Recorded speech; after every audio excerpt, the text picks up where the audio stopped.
तो आज हमारे ग्रुप से जुड़ी हुई Anjali Vispute ma'am, doctor Anjali Vispute ma'am join हो चुकी है and she want to share something with you. उन्होंने भी इस जर्नी को ज्वाइन किया था। मैं आप लोगों को इतना ही कहना चाहूँगा कि जो एक्सपीरियंस आज आपने किया है, या डेफिनेटली जो एक्सपीरियंस आज आपने किया है, यही एक्सपीरियंस अगर हर रोज पूरे डिलीवरी तक और डिलीवरी के बाद 1 महीने तक हर रोज ऐसा ही एक्सपीरियंस आपको मिला, तो क्या आपको लगता है कि आपके बेबी में बदलाव आएगा, आपके जीवन में बदलाव आएगा?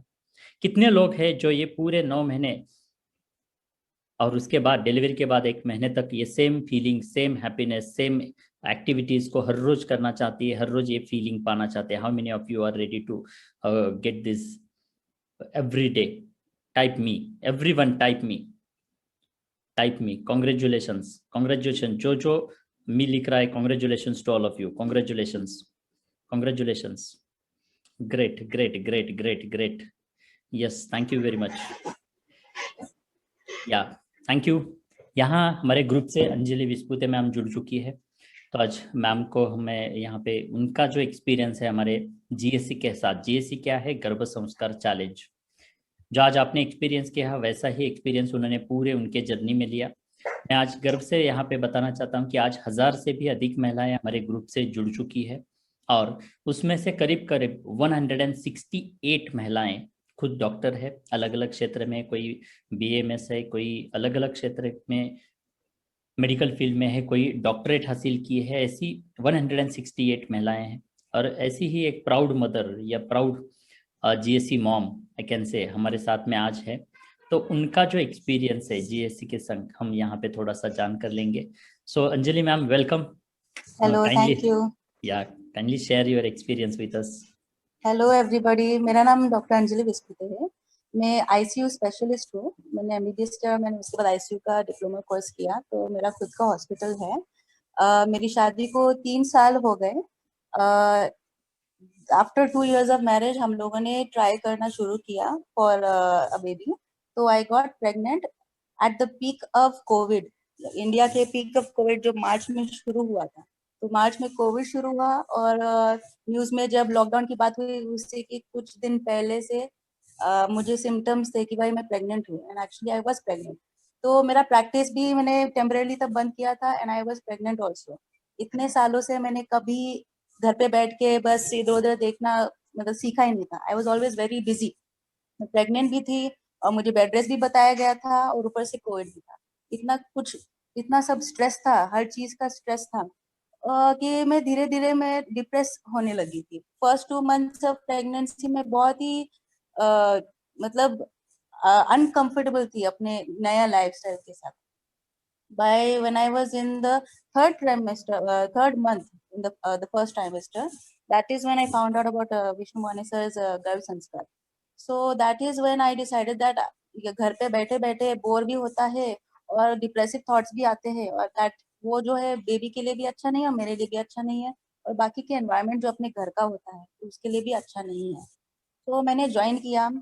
थोड़ी सी मैं तो एक्साइटेड थी, बाकी मेरे घर वाले जरा हेजिडेंट हेजिडेंट थे कि ये क्या है नया करके ऑनलाइन गर्भ संस्कार। लेकिन उन्होंने बोला कि ठीक है, तू घर पे बैठे बैठे वैसे ही बोर होगी, और ऊपर से तू भी चिड़चिड़ करेगी, तुझे देख के हमको चिड़चिड़ होगा, उससे अच्छा तू कुछ कर एक्टिविटी। तो मैंने ज्वाइन किया। तो हमारे पावर ट्रांस शुरू हुआ था, मेडिटेशन शुरू हुए थे। फिर मेरा फेवरेट पार्ट कि हर रोज ड्रॉ करना रहता है कुछ, नहीं तो रीड करना रहता है कुछ। तो जो मुझे पसंद है वो मैं करती थी। और मुझे मतलब मेरी मदर इन लॉ, उनको इतना क्रिएटिविटी इतना उनको है नहीं, लेकिन वो मैं उनको बोलती थी गर्भ संस्कार का ये एक्टिविटी है, ये कंपलसरी है। तो फिर वो भी देखते थे, हाँ ठीक है कर, बेबी के लिए अगर अच्छा है तो तू कर ले, कर तू कर, तू खाना मत बना, तू किचन में मत आ, लेकिन बेबी के लिए तू ड्राइंग कर, और हर रोज सब जगह पे पोस्ट कर, कोई बात नहीं। तो फिर ऐसे करके फिर वो भी धीरे धीरे इन्वॉल्व होने लगे, वो भी समझने लगे कि नहीं, अंजलि के एक्सप्रेशंस में, अंजलि के इमोशंस में चेंजेस हो रहे हैं, वो चिड़चिड़ कम कर रही है, वो किसी को मारने नहीं आएगी अभी ये प्रेगनेंसी के हॉर्मोन्स की वजह से जो ऊंच नीच होती है। तो उसकी वजह से एवरीवन वाज हैप्पी कि नहीं ठीक है, Anjali is going on the right course now. क्योंकि इतना ये था कि मुझे पेशेंट से बात करने की आदत थी, पेशेंट को ट्रीटमेंट देने की आदत थी, घर पे बैठने की बिल्कुल आदत नहीं थी। किचन में फटाफट 1 घंटा में जितना होता था उतना करके मैं निकल जाती थी, और अचानक से ये पूरे चेंज की वजह से मैं पागल हो रही थी। तो बिकॉज ऑफ दीज एक्टिविटीज जो गर्भ संस्कार के हो रहे थे, सुबह के मेडिटेशन और बाकी के जो ड्राइंग के एक्टिविटीज थे, फिर लिसनिंग टू द म्यूजिक, और जो सर ने जो एक ये दिया था मॉर्निंग का और इवनिंग का म्यूजिक, फर्स्ट मंथ का सेकंड मंथ का अलग अलग म्यूजिक जो दिया था वो बहुत हेल्पफुल था। एंड उसके साथ मैंने भी थोड़ा सा और मिक्सचर किया था कि हाँ, ऐसे टाइप का म्यूजिक के साथ मैं इंस्ट्रूमेंटल म्यूजिक भी सुन लूंगी। फिर सर ने वही मतलब इनडायरेक्टली यही समझाने की कोशिश की कि दो जो तुम सुनोगे वो तुम्हारा बेबी सुनेगा, एंड वो एक्चुअली है। जो जो गाना मैंने अपने अच्छे मूड के टाइम पे, प्रेगनेंसी के अच्छे मूड के टाइम पे सुना, मतलब महागणपति या ऐसे अलग अलग गाने जो सुने, वो मेरी बेटी को पसंद है। और जो मैंने एकदम चिड़चिड़ वाले मूड में मैंने जो गाने सुने, मतलब भाग्यदा लक्ष्मी गाना था, वो मैं सुनती थी, लेकिन यूजली ऐसा होता था कोइंसिडेंटली कि वो ऐसे टाइम पे मैं सुनती थी जब मेरा मतलब मैं बहुत चिड़चिड़ कर रही थी तब। तो फिर जब मैं ये गाना मेरी बेटी को अभी सुनाती हूँ तो उसको बिल्कुल पसंद नहीं आता, वो रोना शुरू कर देती। और जब मैं वो दूसरे वाले सॉन्ग सुनती हूँ या उसको सुनाती हूँ तो वो हंसती है। सो इसका it is a proof, it is an indirect proof कि अपन जो सुनते हैं, अपन जो अच्छे मूड में सुनते, कहते, खाते, पीते हैं ड्यूरिंग अ प्रेगनेंसी, उसका direct effect, direct and indirect effect अपने बच्चे पे पड़ता है। सो मतलब मेरी मम्मी ने भी देखा, मेरी नानी भी है यहाँ पे, मेरी दादी भी है, तो everyone has seen this proof. Even जितने लोग मेरे बच्चे को देखने के लिए व्हाट्सएप कॉल करते हैं, they have also notice that अरे ये तो काफी फास्ट है, she is very smart in what she is doing, she is active, मतलब मेरी बेटी, she is very active and she likes this music, and वो हाथ हिलाती है, उसको कलर्स पसंद है। तो ये सारी चीजें जो है वो दिखती है ड्यूरिंग प्रेगनेंसी। काफी ऊंच नीच होती है, चिड़चिड़ होता है, कभी कभी एक्टिविटीज जो अपने गर्भ संस्कार के वो करने का इच्छा नहीं रखते अपन, कभी कभी मूड की वजह से, हार्मोन्स की वजह से, लेकिन अपन जो जो करते हैं ना उसका बहुत फायदा होता है, बहुत, दैट इज 100%। कुछ भी करो, कुछ तो करो। अगर आज के दिन तुम्हारा कोई एक्टिविटी मिस होता है, मतलब डोंट गेट सैड कि बाबा आज वो एक्टिविटी हुआ नहीं है मेरे से, अगले दिन करो, अगले दिन नहीं हुआ उसके बाद करो, कभी ना कभी कुछ ना कुछ करो। हेडफोन में अगर कुछ चीजें सुनने को तुमको नहीं जम रहा है या कोई सुनने नहीं दे रहा है, जैसे ज्वाइंट फैमिलीज होता है या बहुत सारे ऐसे घर पे लोग होते हैं जिनको उसका इम्पोर्टेंस समझता नहीं है, क्योंकि उनके टाइम पे ये सब नहीं था। उनके टाइम पे ऐसा था कि नहीं, काम करना है, फटाफट काम करना है, सुबह 4 बजे उठना है, नदी किनारे जाके नहाना है, वापस आना है, सबको चाय देना है, ये करना है, वो करना है, ऐसे करके 10 बजे तक काम करो फिर सो जाओ।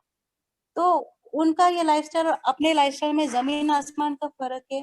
वो समझने की कोशिश करते, वो समझते नहीं, लेकिन दे ट्राई, और एक हद तक की वो समझ पाते हैं। तो अपने को वो बैलेंस करना रहता है। आई एम श्योर यहाँ पे सब लोग इन लॉज के साथ या तो रहते हैं, नहीं तो एटलीस्ट हस्बैंड के साथ रहते हैं, नहीं तो कोई ना कोई होता है जो क्रिटिसाइज करता है कुछ कुछ चीजों में। तो वो अपने को एज ए चैलेंज लेना रहता है। अगर अपना अपन उनका क्रिटिसिज्म सीरियसली लेना, तो फिर अपने प्रेगनेंसी में प्रॉब्लम होती है, अपने बच्चे को प्रॉब्लम होती है। तो इसलिए कभी ऐसे डिप्रेस नहीं रहना, कुछ नहीं। मेरे प्रेगनेंसी के टाइम पे अपने ग्रुप के, जो गर्भ संस्कार के ग्रुप के बाकी के जो लेडीज थे, वो मुझे पर्सनली व्हाट्सएप करते थे कि मैम मेरे साथ ऐसा हो रहा, मेरे साथ ऐसा हो रहा, मुझे कुछ करने का मन नहीं कर रहा। तो मैं उनको वही बोलती कि भाई मैं जो कर रही हूँ ये है कि अगर मुझे किसी की बात नहीं सुनना है लेकिन उनके बीच में रहना है तो मैं स्पीकर पे गाना लगा देती थी। हेडफोन उनको पसंद नहीं, लोगों को, कुछ कुछ लोगों को, तो स्पीकर पे लगा दो, खुद भी सुनो, उनको भी सुनाओ, ताकि उनका भी मुंह बंद रहे और अपना भी काम हो जाए। तो we have to take different different steps, अपना अपना सोल्यूशन निकालना रहता है। Vishnu Manesar will help us, Sayali madam will help us, everyone in this group will help us, लेकिन सोल्यूशन अपने को ही निकालना रहता है। सबका घर का जो सीन होता है वो अलग अलग होता है। तो उसकी वजह से डिप्रेस नहीं रहना है। अपना काम है कि एक्टिविटीज करो, एंजॉय करो उन एक्टिविटीज को। एक्टिविटीज करना है तो एंजॉय करके करना है, यस मैम, मैं एक्टिविटीज यहाँ बस पे करना ये है तो नहीं करना है। पूछूंगा कि आपको एक्टिविटीज करने में, एंजॉय करने में, इस प्रेगनेंसी को हैप्पी रहने में जीएससी का कैसा मदद हुआ, कैसी हेल्प हुई? It was very very helpful. मतलब फर्स्ट मंथ में अपने को ऐसा लगता है कि अपन कर पाएंगे कि नहीं, लेकिन जब अपन शुरू करते हैं ना तो with in a few days अपने हैबिट्स में मतलब फर्क नजर आता है, अपने एक्सप्रेशंस में फर्क नजर आता है, अपने बिहेवियर में फर्क नजर आता है। एंड अपना माइंड सेट रहता है कि दिस इज जो ट्रांस है उसका आपको कैसे फायदा हुआ, और अभी डिलीवरी के बाद में आपने, आई नो कि आप बेड रेस्ट पे थे, कई बार हमारा पर्सनल भी डिस्कशन हुआ, और इन सारी इतने सारे प्रॉब्लम्स होते हुए भी आप अपने प्रेगनेंसी की जर्नी को हैप्पीली बिता पाए, और आज उसका रिजल्ट्स में आपको क्या असर दिख रहा है, रिजल्ट कैसे है, जस्ट टेल। और रिजल्ट्स बताने के बाद में आज अभी लगभग 145 लोग अभी है, उन लोगों को आप जीएससी ज्वाइन करने के बारे में या जीएससी के बारे में क्या सलाह देंगे? बस इतना ही आप हमें गाइड कीजिए। पावर ट्रांस तो सबसे इम्पोर्टेंट है. If you don't do anything else, do power trans, listen to it at least once a day. If you want you can listen to twice a day, because वो बहुत help करता है तुम्हें.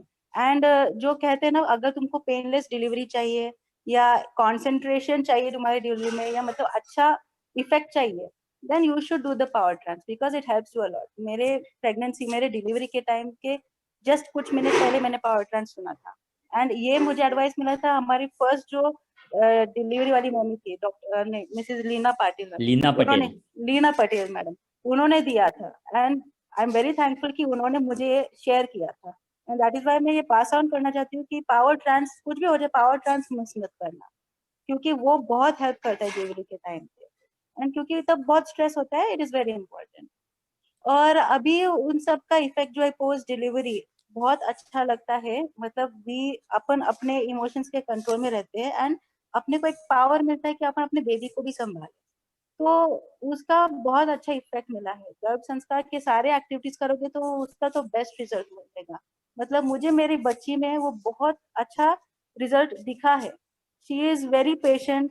अगर मैं मुझे थोड़ा देर भी हुआ उसको दूध पिलाने में या कुछ करने में, उसके एक्टिविटीज कुछ करने में, तो वो बस मुझे ऐसे देखती है, खुद आंखें बंद करती है, लंबी सांस लेती है. मतलब आई फील कि जो मैंने पावर ट्रांस के टाइम पे किया, she is doing it now. तो I feel it that something is there, some connection is there. तो इसलिए ये करना है. अगर तुमको रोंदू बच्चा नहीं चाहिए तो तुम ये करो. Thank you very much, really thank you. आज आपने टाइम निकाला और आज हमें जो हौसला दिया, कॉन्फिडेंस दिया, आपका इस ब्यूटीफुल जर्नी का शेयरिंग किया, really we are happy with you. Thank you very much. Thanks a lot ma'am. Thank you very much. See you again. Stay safe, stay happy. Yes. Bye. Take care.